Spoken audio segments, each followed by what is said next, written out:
1100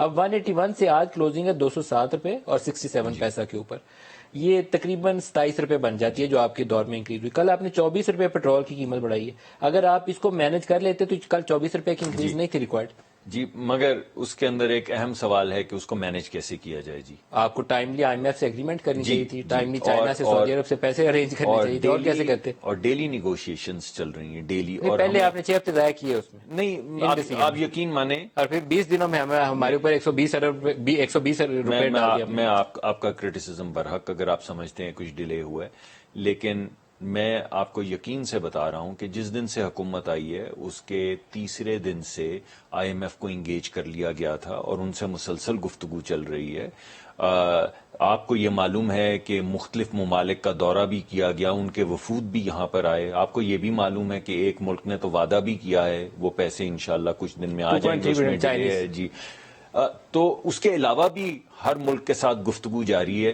میں آپ کو یقین سے, again I am not going to second guess you, میں آپ کو یقین سے بتا رہا ہوں کہ حکومت بننے کے اگلے دن سے, یعنی 1-2 دن میں جب کابینہ بنی ہے تو اس دن سے ہماری وزارت خزانہ بھی آئی ایم ایف کے ساتھ انگیجڈ ہے, ہمارے وزیر اعظم بھی مختلف ممالک کا دورہ بھی کر رہے ہیں, ان سے گفتگو بھی کر رہے ہیں, اور ہم پوری کوشش کر رہے ہیں کہ ہمارے جو باہر سے آنے والا انفلکس ہے ڈالرز کا وہ ہو تاکہ اسٹیبلٹی آئے جس دن, اور انشاءاللہ کچھ دنوں میں یہ فیصلہ ہو جائے گا. آئی ایم ایف والی ٹیوزڈے تک ایکسپیکٹڈ آئی ایم ایف کا پازیٹیو آؤٹ کم آ جائے تو اس سے تھوڑا استحکام آنا چاہیے, تھوڑا استحکام آئے گا, مگر کچھ اس پین کے بعد آہستہ آہستہ استحکام آنا شروع ہوگا. یہ بڑی مشکل چیزیں تھیں جو میں نے آپ کو بتائی ہیں, یہ مشکل فیصلے, اور ابھی بہت سے مشکل فیصلے ہمارے سامنے ہیں جو کرنے ابھی تو بجلی کی قیمت ہے درمیان میں. دیکھیے کچھ دن پہلے تک آپ جانتے ہیں یہ کہ کرٹیسزم یہ تھا کہ آپ یہ قیمتیں کیوں نہیں بڑھا رہے, آپ یہ مشکل فیصلے کیوں نہیں کر رہے. میں تو سر ہم ہی تھا ڈے 1 ایڈجسٹمنٹ کرتے اور آئی ایم ایف سپورٹ کرتے. میں آنر بولتا ہوں, میں تو اس پہ آپ نے بالکل کہا, میں پی ٹی آئی کو بھی سپورٹ کرتا رہا ہوں جب انکریز ریکوائرڈ تھی, کیونکہ یہ پاکستان کی بقا کا مسئلہ ہے, اس میں کسی کی پالیٹکس کا مسئلہ نہیں ہے. 100% آپ کی بات ٹھیک ہے, اور میں آپ کے پروگرام میں رہا ہوں جب آپ نے یہ بات کی ہے, یہ آپ کی بات ٹھیک ہے. ہمارے پاس جو لوگوں کو ریلیف دینے کا جو B I S P program کے ذریعے ہم 40,000 احمد صاحب, احمد بلال محبوب صاحب پل ڈیٹ سے ہمارے ساتھ شامل ہو رہے ہیں, آپ کو بھی خوش آمدید کہتا ہوں. احمد صاحب, آپ تو لوگوں کی پلس پہ ہاتھ رکھتے ہیں, زیادہ بہتر رائے دے سکتے ہیں. یہ 15-20 روز کے اندر 120 روپے کا ڈیزل کا اور 84 روپیز پیٹرول کا اضافہ برداشت کر لیں گے لوگ؟ ندیم صاحب, بہت مشکل ہے یہ کہنا کہ یہ برداشت کر پائیں گے یا نہیں کریں گے, لیکن اس کے علاوہ چارہ کیا تھا. اب دیکھیے نا جو صورتحال ہے, آپ باہر سے ایک چیز منگوا رہے ہیں, اس کی قیمت ہے, آپ اس کی قیمت پاس آن نہیں کریں گے تو پھر کیسے کریں گے. تو اس کا چارہ ہی کوئی نہیں سوائے اس کے ابزاد کریں. لیکن اس میں دیکھیے, میں کوئی اکانومسٹ تو نہیں ہوں, لیکن عام آدمی کی حیثیت سے کہہ سکتا ہوں کہ ہم ماضی میں بہت فضول خرچیاں کرتے رہے ہیں. وہ فضول خرچیاں ہمیں روکنی چاہیے, اپنے وسائل کے اندر آنا چاہیے. آپ اپنی بلڈنگ ہی دیکھ لیں جو پچھلے 5-7 سالوں میں بنی ہے اس ملک کے اندر. ہم نے اس کے اندر ایک بادشاہانہ قسم کا مغلیہ دور کا تصرف کیا ہے. آپ اپنی پنجاب اسمبلی کی بلڈنگ کو ہی دیکھ لیں, میں ابھی جو حال ہی میں رینوویشن ہوئی ہے نیشنل اسمبلی کی, اس کو دیکھ لیں. آپ اپنے وسائل سے بہت زیادہ خرچ کرتے ہیں. تو آپ کو میرا خیال حکومت کے اندر جرأت ہونی چاہیے کہ وہ لوگوں کو ہمیشہ خوش کرتے رہنے کی کوشش کرنے کی بجائے ان کو صحیح حقائق بتائے کہ بھائی ہم ان حالات میں اس طرح سے نہیں رہ سکتے, ہمیں کچھ سختیاں اور کچھ دشواریاں برداشت کرنی پڑے گی, اور پھر لانگ ٹرم کوئی اسٹرکچرل قسم کی تبدیلیاں کریں, کوئی ایکسپورٹس بڑھائیں, کچھ امپورٹس کم کریں, اپنے خرچے کم کریں, اور خرچے کم کرنے کے لیے سب حلقوں میں سب سیکٹرز میں خرچے کم کریں. تو جب بھی اس کا کوئی حل ہوگا, لیکن یہ کوئی حل نہیں ہے. ہم اگر قیمتوں کے اوپر ماتم کریں گے, لوگوں کو ڈی مورلائز کریں گے اور لوگوں سے سروے کر کے بتائیں گے کہ لوگ کس طرح سے چیخ و پکار کر رہے ہیں, تو ہم اس کو اور ایگریویٹ کریں گے. میرا خیال ہے لوگوں کو سمجھانے کی ضرورت ہے کہ ہم کیا کریں. اس وقت دنیا کے اندر قیمتیں بڑھ گئی ہیں, تو اب وہ قیمت تو ہر چیز کی بڑھے گی. ابھی آپ نے صحیح کہا کموڈیٹیز کی قیمتوں کے بارے میں, ابھی کہہ رہے ہیں کہ امریکہ کے اندر ریسیشن آنے والی ہے, آرڈر کینسل ہو رہے ہیں, ہمارے ملک سے جو ایکسپورٹ جاتی ہے امریکہ کو وہ کم ہو جائیں گی, ہماری آمدنی مزید کم ہو جائے گی. تو اس پہ ہمارا کیا کنٹرول ہے اگر امریکہ میں ریسیشن. تو میرے خیال لوگوں کو ایجوکیٹ کرنے کی ضرورت ہوگی, اور خاص طور پہ آپ کا جو چینل ہے اور آپ کا جو پروگرام ہے وہ اس کے اندر چونکہ آپ کا اکانومی کے اندر ایک خاص ایکسپرٹیز ہے اور آپ اس کو عام انداز میں لوگوں کو سمجھا سکتے ہیں، تو میرا خیال آپ کا تو بڑا رول ہے اس بارے میں کہ لوگوں کو سمجھائے اور حکومت کو بھی سمجھائے. سر میں 60 روپے کے اوپر حکومت کو سپورٹ کرتا رہا ہوں، لیکن یہ کل والی انکریز پہ میں سپورٹ نہیں کرتا، کیونکہ میرے خیال میں اس پہ ایکسچینج ریٹ میں گنجائش تھی، ادر ایریاز میں گنجائش تھی جس کو ہم کٹ ڈاؤن کر سکتے تھے، اور مرے نہیں جانا چاہیے تھا کہ IMF ہمارا گلا دبوچ رہا ہے. کیونکہ ایک پرابلم ہے، وہ ہے آپ کے سیاسی مخالف، وہ سڑکوں پہ ہوتے ہیں تو آپ کی ٹانگیں اور اس میں لرزش آ جاتی ہے. وہ آپ نے 60 روپے کی کاسٹ لے لی، اب آپ کو اسپینڈنگ کٹس پہ جانا چاہیے تھا، IMF سے نیگوشیٹ کرنا چاہیے تھا، ڈالر ریٹ کو اسٹرینتھن کرنا چاہیے تھا. اس لیے میں کل والی انکریز کا بالکل حامی نہیں ہوں. ایک میں آپ کو اسٹیٹمنٹ سنواتا ہوں کچھ. عمران خان جب خود پرائس انکریز کر رہے تھے تو اس کو جسٹیفائی کرتے تھے کیسے، اور اس وقت نون لیگ کیسے شور مچاتی تھی کہ یہ تو پیٹرول بم گرا دیا.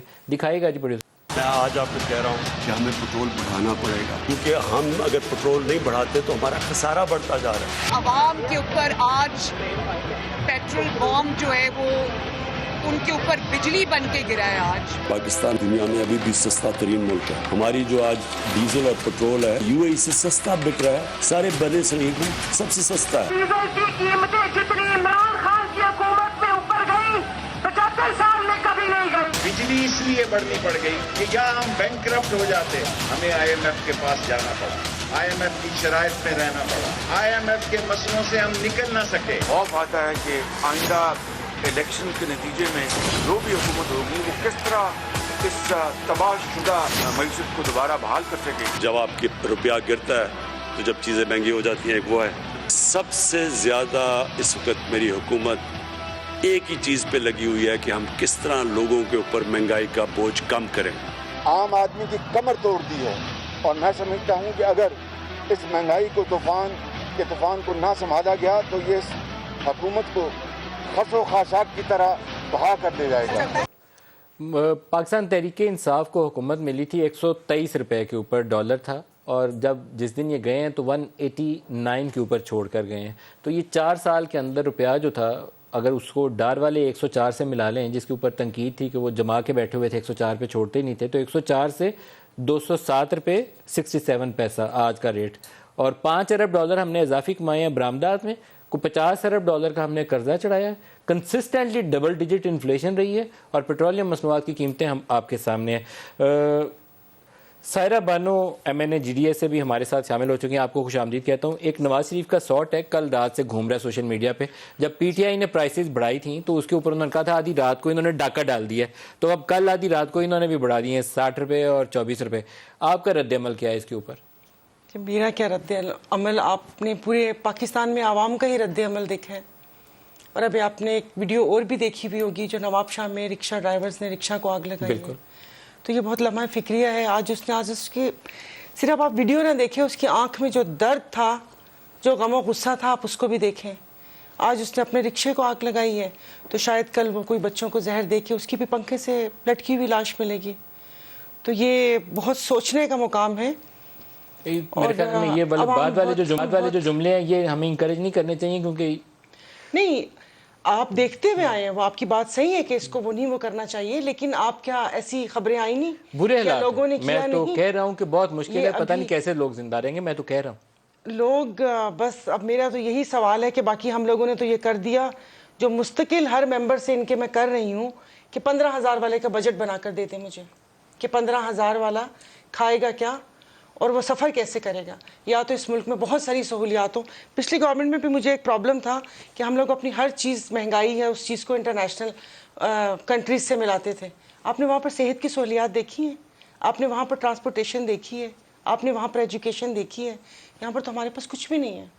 غریب آدمی تو وہ تو اب کسی قطار میں حکومت کیا کرتی ہے؟ ایک ان کے پاس آرگومنٹ یہ ہے کہ انٹرنیشنلی پرائسز اتنی زیادہ تھیں تو ہم کیا کرتے، یا قرضہ بڑھا لیتے تو یا پرائسز. یہ ان کا آرگومنٹ ہے اور زیادہ غلط نہیں ہے. چلیے، جو ایک گھر کا سربراہ ہوتا ہے وہ کم از کم میرے خیال میں اگر کوئی چیز بڑھتی ہے، میں اپنے بچوں کو جو سہولیات دے رہی ہوں ٹھیک ہے، ان کو سمجھاؤں گی، اس میں تھوڑی سی کمی ہوگی، لیکن یہ کہہ کہ اپنی ذمہ داریوں سے میں وہ ہاتھ نہیں اٹھا لوں گی کہ میں کیا کر سکتی ہوں، مہنگائی ہے. لیکن کیا آپ ادھار لے کے بھی یہ کام چلائیں گی یا آپ کوشش کریں گی کہ اپنے وسائل میں رہیں؟ کہ اپنے وسائل میں کوشش کروں گی. اور جو میں ابھی بھی ان کو کہا ہے کہ ٹھیک ہے آپ اپنے ایکسپینڈیچر کم کرنے کی کوشش کریں.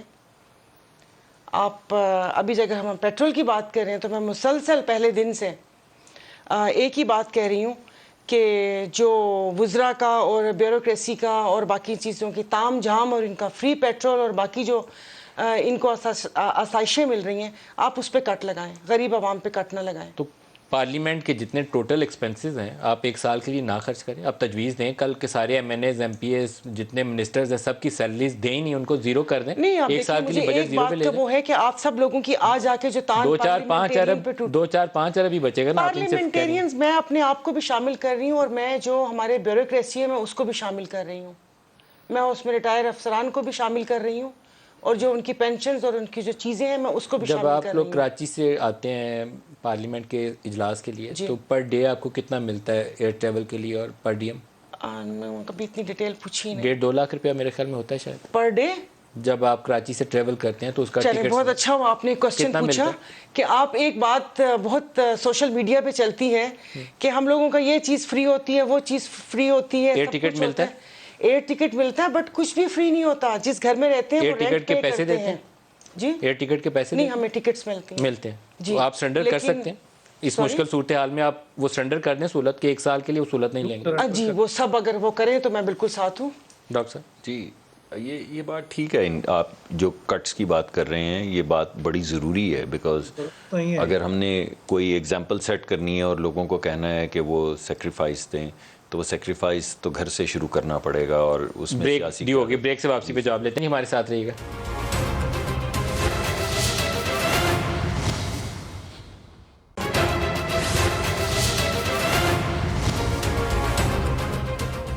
پروگرام میں دوبارہ خوش آمدید کہتے ہیں. مصدق ملک صاحب کوئی راستہ بھی تو دکھائیں نا. اب لوگوں کو کتنی دیر کہیں کہ آپ کو کاسٹ دینی ہے، جب وہ کاسٹ دینے کے لیے ان کے پاس کچھ ہوگا ہی نہیں تو کہاں سے دیں گے؟ دیکھیں میرا یہ خیال ہے کہ جس طرح یہ ملک چلایا جا رہا ہے اس طرح تو پرچون کی دکان بھی نہیں چلائی جا سکتی. کوئی ملک دنیا کا ایسا نہیں ہے جو مہنگی بجلی بنا کے سستی بیچتا رہے. درمیان میں چوری بھی ہو مگر جو بنیادی قیمت خرید سے سستی. آپ نے ابھی مجھے بتایا کہ 162 ارب کے آپ کی پچھلے سال ایل این جی خرید کے ڈومیسٹک کنزیومر کو، یعنی ایل این جی کا مطلب ہے کہ آپ ہماری جو کاسٹ ہے ٹوٹل ایل این جی کی وہ $15 ہے، ویسے ہم $22-27 کا کارگو خرید رہے تھے. وہ $15 والی جو گیس ہے جو 4,000 روپے کی آپ سمجھ لیں گیس ہے، 4,000 روپے والی گیس 132 روپے میں بیچی گئی ڈومیسٹک کنزیومر کو. 4,000 والی گیس جو ہے وہ 350 روپے میں بیچی گئی. 4,000 والی گیس جو ہے وہ 560 روپے میں بیچی گئی. 162 ارب روپے کا نقصان خزانے کو، یعنی لوگوں کے ٹیکس جن لوگوں نے دیا ہوا ہے ان کو پہنچایا گیا.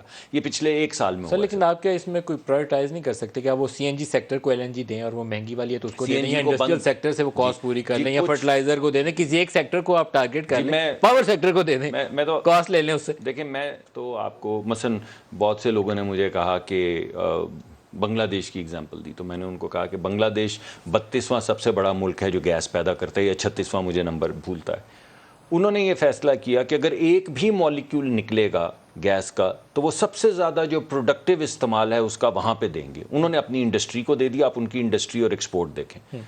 ہم نے یہ فیصلہ کیا کہ ہمارے پاس جو مالیکیول نہیں موجود، ہمارے ویلز میں نہیں ہے، اس کو بیچ دیں 132 روپے میں، یعنی پیدا کریں $6.5 میں، بیچیں 132 روپے میں.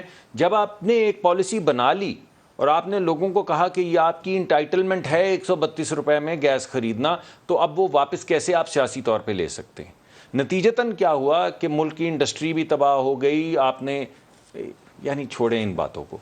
آپ بجلی کو دیکھ لیں، آپ کو معلوم ہے، میں نے ابھی آپ کو بتایا ہے کہ بجلی کی چوری کہاں کہاں چھپی ہوتی ہے، کہاں کہاں پارٹ کرتے ہیں. وہ بلوچستان کے ٹیوب ویلوں کے بل 320 پتہ نہیں کتنے ارب کے ہو گئے. وہ میں کاغذات دیکھتا ہوں تو میں کہتا ہوں یہ ملک کیسے چلے گا؟ اس کو چلانے کے لیے آپ کو سخت فیصلے کرنے پڑیں گے. یہ میں بڑے بھاری دل سے کہہ رہا ہوں. اگر آپ اس ملک کے اندر سخت فیصلے نہیں کریں گے تو خدا نہ خواستہ یہ ملک بینکرپٹ ہو جائے گا. سب کو کرنا ہے. دیکھیے یہ فیصلہ مجھے آپ کو بھی کرنا ہے. صرف ٹیرف انکریز سخت فیصلہ نہیں، بالکل نہیں. پھر سٹیل مل بیچیں، پہلی بات پھر ریلوے سے جان چھڑائیں، from your mouth to God's ear. Sir یہ پاور سیکٹر کے پروجیکٹ سے بیچیں. سر آپ کے توسط سے عوام کو کچھ بتانا چاہتا ہوں. ہمیں کہا جاتا ہے نا 500-600 ارب کا نقصان ہے اسٹیٹ اونڈ انٹرپرائزز میں. ذرا لونز اور گرانٹس دیکھیں تو آپ کو پتا چلے گا کہ وہ 600 ارب کا نہیں ہے، وہ 2000 ارب کا ہے، 1500 ارب کا ہے نقصان جو ہر سال ہو رہا ہے. اور نہ پرائیویٹائزیشن ہوتی ہے، نہ ان کو ٹھیک کیا جاتا ہے، نہ ان کو بند کیا جاتا ہے. مہنگی چیزیں خرید کے سستی بیچی جاتی ہیں، فیصلے نہیں کیے جاتے جس کے نتیجے کے اندر ملک اس جگہ پہ جا رہا ہے جہاں سے واپس کیسے نکالیں گے. اچھا احمد صاحب آپ فرمائیے گا کہ الیکشنز جو ہیں وہ end of this year may be early next year, کسی ٹائم پہ الیکشنز قریب ہیں، زیادہ دور نہیں ہے، 6 مہینے 7 مہینے 8 مہینے کی دوری کے اوپر آپ کو الیکشن ملیں گے. اتنی ایڈجسٹمنٹ کرنے کے بعد کوئی گورنمنٹ الیکشن میں جانا نہیں چاہتی، کیا نظر آتا ہے آپ کو؟ نہیں وہ تو جانا چاہیں یا نہ جانا چاہیں وہ الگ بات ہے، لیکن ندیم صاحب میں تو پہلے عرض کر چکا ہوں کہ آپ نے جو فیصلے کیے ہوئے ہیں چند، اس کی بنیاد پہ مثال کے طور سے آپ نے پچھلی حکومت کے زمانے میں ہی کونسل آف کامن انٹرسٹ میں فیصلہ کیا تھا کہ مردم شماری کرنی ہے. آپ نے مردم شماری جو سابقہ تھی اس کو سندھ نے نہیں مانا تھا، کراچی کے لوگوں نے نہیں مانا تھا، پیپلز پارٹی اور MKM دونوں نے نہیں مانا تھا. تو پھر یہ متفقہ فیصلہ ہوا تھا کونسل آف کامن انٹرسٹ میں 2021 کے اندر اپریل میں کہ نئی مردم شماری ہوگی. اس کا کچھ پریپریٹری کام ہو گیا، مجھے نہیں معلوم کس سٹیج پہ، لیکن کہتے ہیں کہ دسمبر تک اس کے نتائج جو ہیں وہ لوگوں کو شاید معلوم ہو جائیں گے، دسمبر 2022 تک. اس کے بعد پھر نئی ڈیمارکیشن ہوگی حلقوں کی، یعنی اپریل تک 4 مہینے اور لگیں گے، اور اس کے بعد پھر آپ کرا لیجیے انتخابات 3 مہینے اور لگیں گے. تو جولائی اگست 2023 سے پہلے تو انتخابات ان فیصلوں کے نتیجے میں ممکن نہیں ہے جو آپ کر چکے ہیں. تو یہ جو باتیں کرتے ہیں یہ تو حقائق سے بالکل پہلو تہی کرتے ہیں. ایڈجسٹمنٹ جو دیکھ رہی ہے PMLN اس وقت، کیونکہ ان کے سر پہ بوجھ ہے، IMF کی ایگریمنٹ اس کے بغیر ریسٹور نہیں ہوگی، جو پرائس انکریز ہے وہ بھی، اور ساتھ ابھی ٹیرف انکریز پاور سیکٹر میں اور گیس سیکٹر میں وہ بھی ڈیو ہے. تو اس کے بعد کیا یہ پاپولر ہوگا ان کے لیے کہ لوگوں کے پاس جائیں اور بولیں ہمیں ووٹ دو؟ ان کے لیے نہ بھی ہو تو آپ نے دیکھیے نا اگست 2023 میں اس اسمبلی کی مدت ختم ہو رہی ہے، آپ نے اس کے بعد الیکشن کروانے ہیں، تو وہ تو قانونی اور دستوری ریکوائرمنٹ ہے. ان کی پاپولیرٹی پہ تو وہ بیسڈ نہیں ہے. انہوں نے جو کچھ کرنا ہے وہ اگست 2023 سے پہلے کرنا ہے. لیکن چونکہ باتیں ہو رہی ہیں نا کہ اسی سال انتخابات ہو جائیں سال کے آخر میں، تو میں اس کی بات کر رہا ہوں کہ شاید وہ پریکٹیکل نہیں ہوگا، کیونکہ ایک تو آپ کی مردم شماری کا معاملہ ہے، وہ اگر آپ نہیں کرائیں گے تو پھر آپ بنوائیے اپنے اتحادیوں سے. MKM اگر آپ کی حکومت چھوڑ دے تو حکومت نیچے آ جائے گی. اس لیے مردم شماری کرانی پڑے گی، اس کے نتائج کے بیسس پہ پھر نئی ڈیمارکیشن ہوگی اور پھر الیکشن ہوں گے. تو وہ ہے اگست 2023 میں.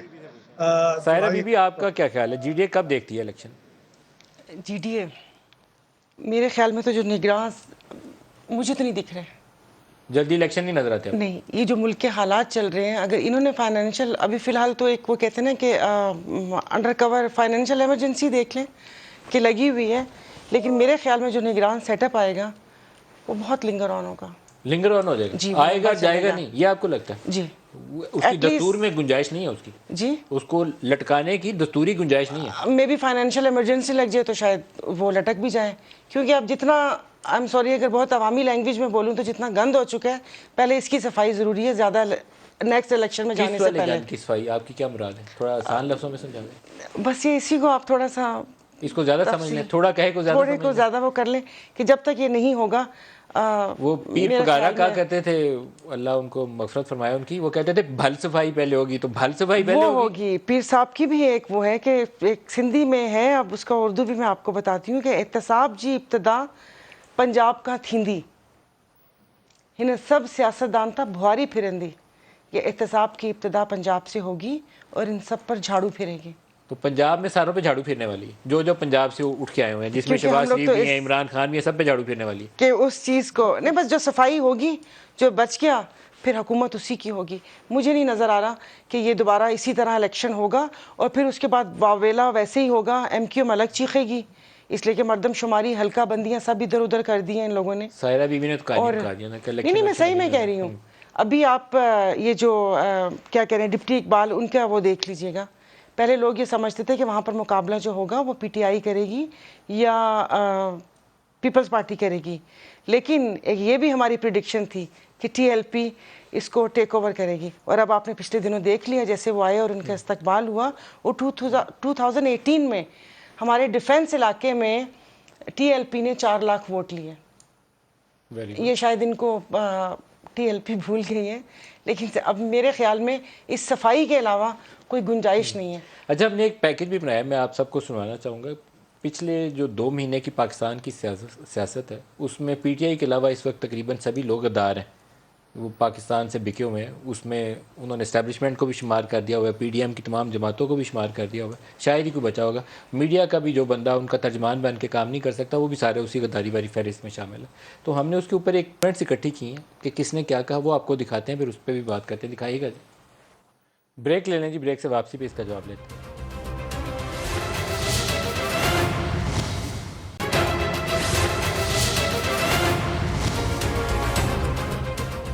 پروگرام میں دوبارہ خوش آمدید کہتے ہیں. سائرہ بی بی نے ہمیں وقفے میں ایک شعر بتایا کہ جینا مشکل ہے کہ آسان، ذرا دیکھ تو لو، لوگ لگتے ہیں پریشان، ذرا دیکھ تو لو. ڈاکٹر صاحب جی بالکل حسب حال شعر ہے. حسب حال جی حسب حال ہے. سر میں سازش، ایک بات اگر سازش سے پہلے ہاں میں یہ سمجھتا ہوں کہ یہ فیصلے کسی انٹرم سیٹ اپ کو نہیں کرنے چاہیے. میں یہ سمجھتا ہوں یہ فیصلے کسی نان ڈیموکریٹک انسٹیٹیوشن کو نہیں کرنے چاہیے. میں سمجھتا ہوں یہ سخت فیصلے جن لوگوں نے حکومت لی ہے انہی کو کرنے چاہیے. اور اگر ان سخت فیصلوں کی وجہ سے کچھ خمیازہ اٹھانا پڑتا ہے سیاسی طور پہ تو وہ اٹھانا چاہیے، کیونکہ بعض مرتبہ آپ کو یہ فیصلہ کرنا پڑتا ہے کہ آپ نے اپنی سیاست بچانی ہے یا آپ نے اپنا ملک بچانا ہے. اور اگر نہیں یہ فیصلے سخت کرنے تھے تو حکومت نہیں لینی چاہیے تھی. اور اب اگر حکومت لی ہے، ایکسیپٹ کی ہے، اور آپ کے سامنے یہ سارے نمبرز ہیں جو میں نے پیش کیے ہیں، اور اس کے لیے آپ کو سیاسی قیمت ادا کرنی پڑے گی ملک کو صحیح سمت لے جانے کے لیے، تو یہ فیصلہ سیاست دانوں کو ہی کرنا ہوگا، کیونکہ اسی سے جمہوریت کا وقار جو ہے بلند ہوگا. بے شک ہم ہی ہیڈ آن ڈیل کرنا پڑے گا، ہم ٹنکرنگ نہیں ہو سکتی. جی ہاریں یا جیتیں اس سے غرض نہیں ہے.